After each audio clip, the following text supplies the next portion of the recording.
A stunner last night in Boston, or is it, because it's a game 2 for the Boston Celtics in a playoff series at home inside TD Garden that they lose as a 13-point favorite by double digits to the underdog. It's the same thing we saw against Miami, but maybe the final score a little bit more stunning this time around. The Cavaliers win by 24.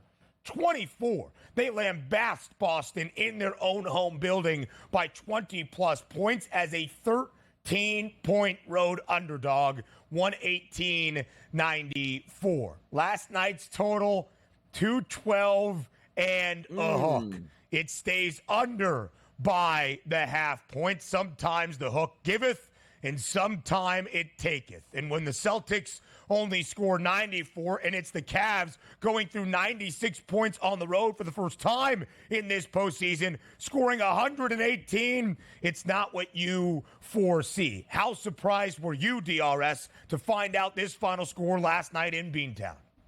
Very surprised, because at the break when the game was tied, you just figured the Boston Celtics on their home court certainly would just take over. But much like what we saw in game number 2 against the Miami Heat, you look at that three-point shooting. Now, granted, they made 10 less three-point shots than the Miami Heat, but nonetheless, they shot 46% from three. That's usually a stronghold here for the Boston Celtics. They're supposed to outshoot you from three-point range. They went 8 of 35 as a team, only 23% from three-point range, and on their home court, Ben, only shot 41% compared to 54%, close to 55% here for the Cleveland Cavaliers. That was as impressive as it gets, because I think we were teeing it up saying to ourselves, and again, that same philosophy, only take the Cavaliers in the first half because they're close. There's a chance they can still get blown out, but at least they cover. They had that in spades last night by going to the break tied, but then it's like, ooh, can they still cover? 2 touchdowns. It's still a lot here in the NBA to try to cover that amount of margin. But yesterday, I wasn't thinking to myself, going like, yeah, you know what? I'll take a flyer on the Cavaliers. It just felt like it was going to be a repeat of game number 1 of how it was going to turn out. But the only person, I guess, happy this morning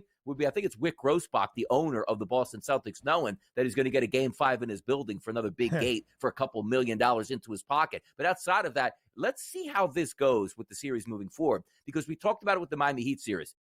After game number 2, Ben, we were like, okay, you got our attention now. It was fun. You got a victory. You could talk a little smack. But when we go back to Miami, we'll handle our business. And the Celtics pummeled the Miami Heat. Let's see if they can do that to the Cavaliers on their home court. But again, we saw that in round number 1. We are expecting it in round number 2. But it's still hard to win road games in the NBA. There's a chance that we go back to Boston 2-2 here. Right. The story in game 2 against the Heat was a franchise record 23 playoff threes out of Miami. Cleveland shot it pretty well, but only 13, better than 46%. But as a team from the floor, nearly 55%. Donovan Mitchell, 29 points again over his points prop of 28.5 as it trickled down prior to the game. He was the leading scorer for both sides. But Evan Mobley, a playoff career high 21 points. Caris LeVert poured in 21 off the bench. That's how Cleveland found their offense last night, because as I said multiple times, DRS, the Cavs had not scored more than 96 in a road playoff game in any of their 4 chances entering that second game last night in Beantown.